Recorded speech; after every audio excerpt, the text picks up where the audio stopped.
Commençons par un rappel. Le complément d'objet direct. Le complément d'objet direct est un élément essentiel de la phrase qui désigne la personne ou l'objet sur lequel porte l'action exprimée par le verbe. Il est la réponse à la question qui ou quoi. Prenons des exemples. Les députés représentent le peuple. Les députés représentent qui? Le peuple. Alors le peuple, c'est le complément d'objet direct. Un deuxième exemple. Les élèves révisent leurs leçons. Les élèves révisent quoi? Leurs leçons. Leur leçon est un complément d'objet direct parce qu'il répond à la question quoi.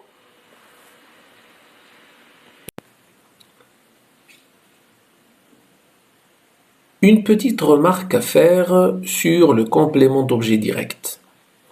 Le complément d'objet direct est un mot ou un groupe de mots qui est relié directement au verbe, sans l'introduction d'une préposition. Nous avons 3 exemples de phrases. On va les étudier une par une. Les médecins s'occupent des patients. L'artiste peint sa toile. Les scientifiques cherchent un vaccin. Alors dans la première phrase, nous avons les médecins s'occupent des patients. Le verbe s'occuper est en bleu et le complément d'objet direct des patients est directement placé après le verbe. Et il n'y a aucune préposition entre ces deux éléments de la phrase. Dans la deuxième phrase, l'artiste peint sa toile, la même chose. Le verbe peindre en bleu et nous avons le complément d'objet direct, sa toile, en rouge.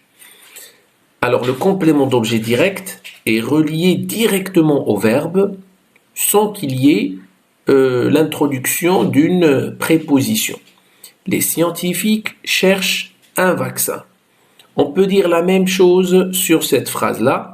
Le verbe chercher en bleu et le complément d'objet direct qui est dans ce cas un vaccin qui est placé directement après le verbe et il n'y a aucune préposition placée entre le verbe et le complément et c'est pour cela qu'on l'appelle un complément d'objet direct parce qu'il est relié directement au verbe. Passons maintenant au complément d'objet indirect. Le complément d'objet indirect est aussi un élément essentiel de la phrase. Il répond aux questions suivantes. À qui? À quoi? De qui? De quoi? Avec qui? Etc. Voyons quelques exemples. Maman téléphone à grand-mère. Maman téléphone à qui? À grand-mère. Donc, à grand-mère, c'est un complément d'objet indirect. Les voyageurs parlent de leurs aventures. Les voyageurs parlent de quoi? De leurs aventures. De leurs aventures est un complément d'objet indirect parce qu'il répond à la question de quoi. Voyons maintenant d'autres exemples avec à quoi et à qui. Le coureur se prépare à la course. Le coureur se prépare à quoi? À la course. à la course, c'est un complément d'objet indirect qui répond à la question à quoi. L'élève se souvient de son maître. L'élève se souvient de qui? De son maître. Alors 200 mètres est le complément d'objet indirect qui répond à la question de qui. Comme vous avez vu dans les exemples que nous avons étudiés tout à l'heure, le complément d'objet indirect est un mot ou un groupe de mots qui n'est pas relié directement au verbe, mais il est introduit par une préposition. Vous pouvez les voir sur ces deux phrases. Les médecins s'occupent de leurs patients. Les parents pensent à leurs enfants. Dans la première phrase, vous avez la préposition de qui est placée entre le verbe s'occuper et le complément d'objet indirect leur passion. Et dans la deuxième phrase, vous avez la préposition à qui est placée entre le verbe penser et le complément d'objet indirect leurs enfants. Et c'est de là d'où vient l'appellation complément d'objet indirect. Il est indirect parce qu'il n'est pas relié directement au verbe, mais qu'il est introduit par une préposition, et c'est pour cela qu'on l'appelle indirect, complément d'objet indirect. De quoi peut être formé le complément d'objet? Le complément d'objet peut être un groupe nominal, j'attends mes amis. Il peut être un nom propre, comme dans l'exemple suivant, ils ont aidé Karima. Il peut être aussi un pronom, nous les avons appelés, et il peut être un verbe, comme dans la phrase Ali adore voyager. Ce qu'il ne faut pas oublier, c'est que les compléments d'objet, qu'ils soient directs ou indirects, sont des éléments essentiels de la phrase et qui ne peuvent être ni supprimés ni déplacés. Sinon, la phrase serait incomplète et n'aurait plus de sens. Passons maintenant à un exercice d'application. Soulignez le complément d'objet dans chaque phrase et indiquez sa fonction. Karim apporte une tisane. Il pense à ses amis et il rit. Les loups ont tué la brebis. Je vous comprends. Je sais nager. Il parle longtemps à l'inconnu. Les chiens et les chats reconnaissent leur maître.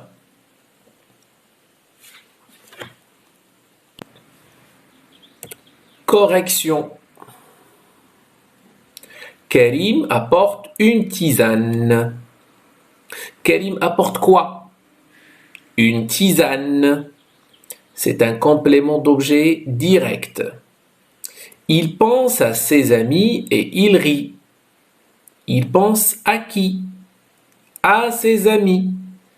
À ses amis, dans ce cas, est un complément d'objet indirect. Les loups ont tué la brebis. Les loups ont tué quoi? La brebis. C'est un complément d'objet direct. Je vous comprends. Je comprends qui? Vous vous ici est un pronom qui est un complément d'objet direct. Je sais nager. Je sais quoi? Je sais nager. Nager est un complément d'objet direct. Il parle longtemps à l'inconnu. Il parle longtemps à qui? À l'inconnu. À l'inconnu est un complément d'objet indirect. Les chiens et les chats reconnaissent leur maître. Les chiens et les chats reconnaissent qui? Leur maître. Leur maître, dans cette phrase, est un complément d'objet direct. J'espère que vous n'avez pas beaucoup de fautes. Étudions ensemble l'expansion et la réduction de la phrase. Prenons ces deux phrases.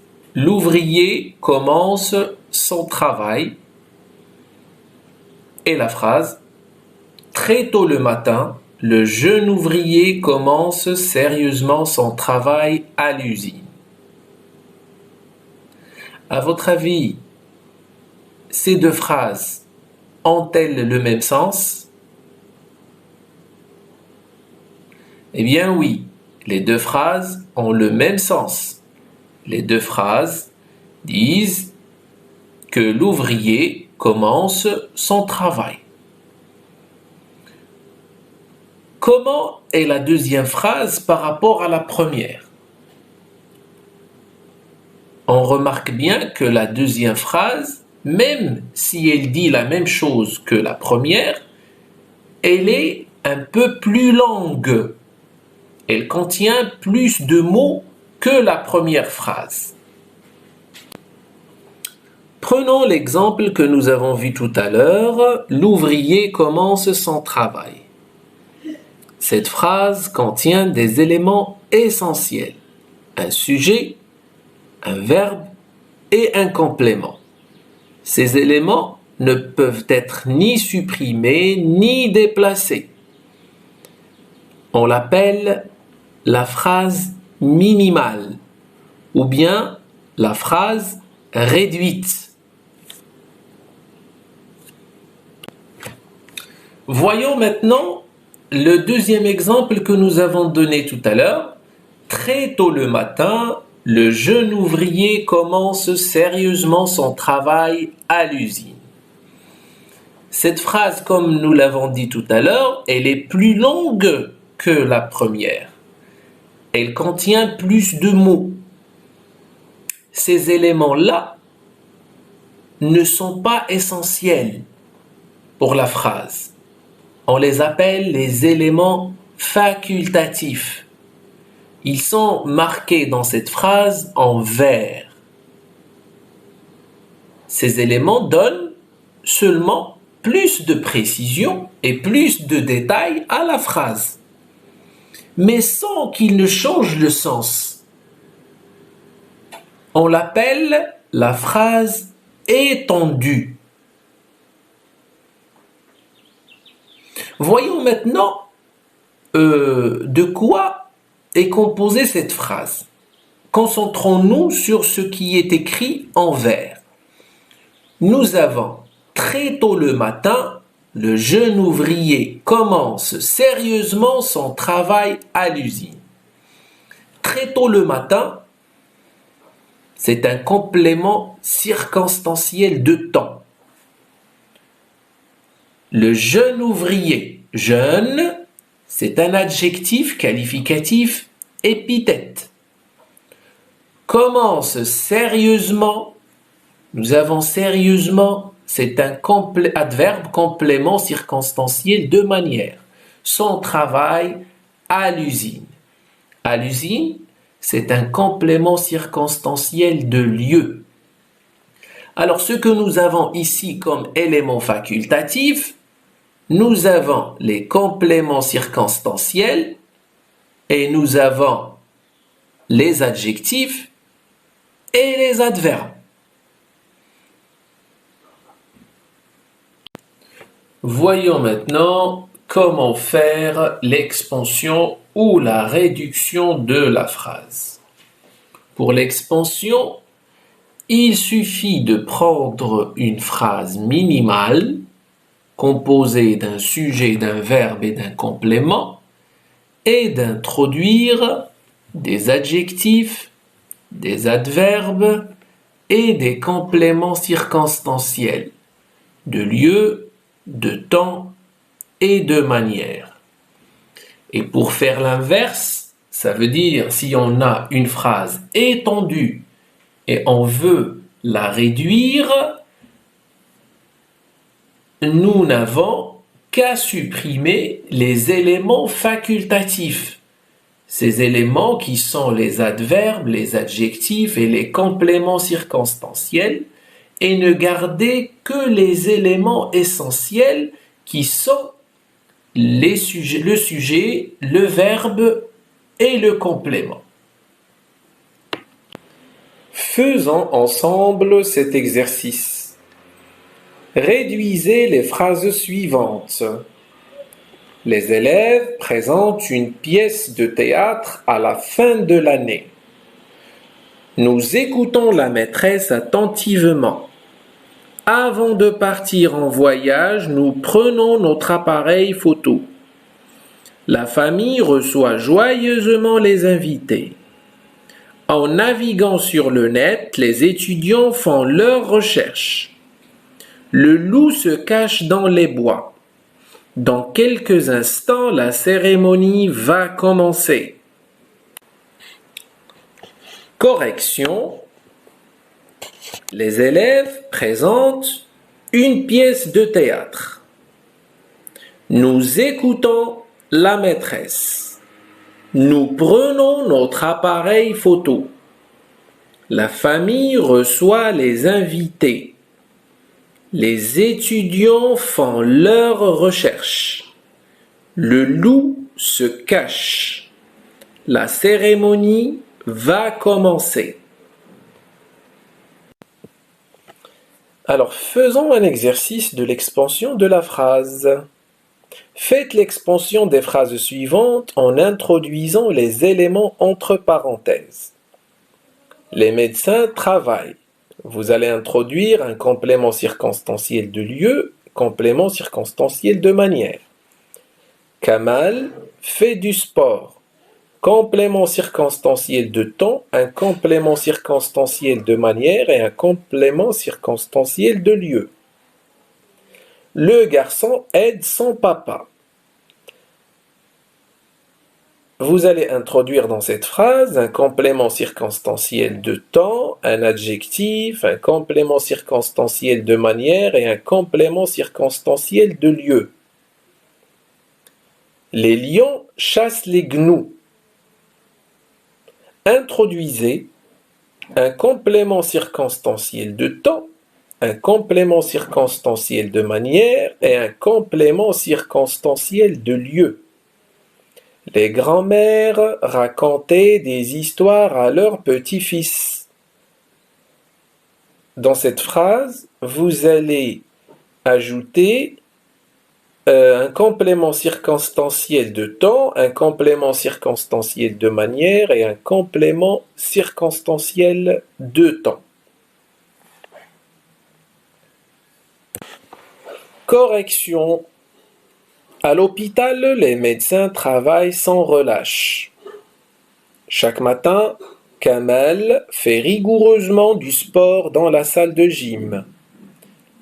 Après l'école, le petit garçon aide joyeusement son papa. Pendant la nuit, les lions chassent impitoyablement les gnous dans la savane.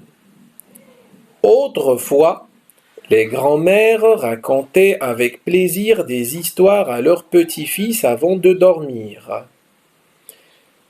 La correction n'est pas unique, mais vous pouvez avoir plusieurs réponses possibles.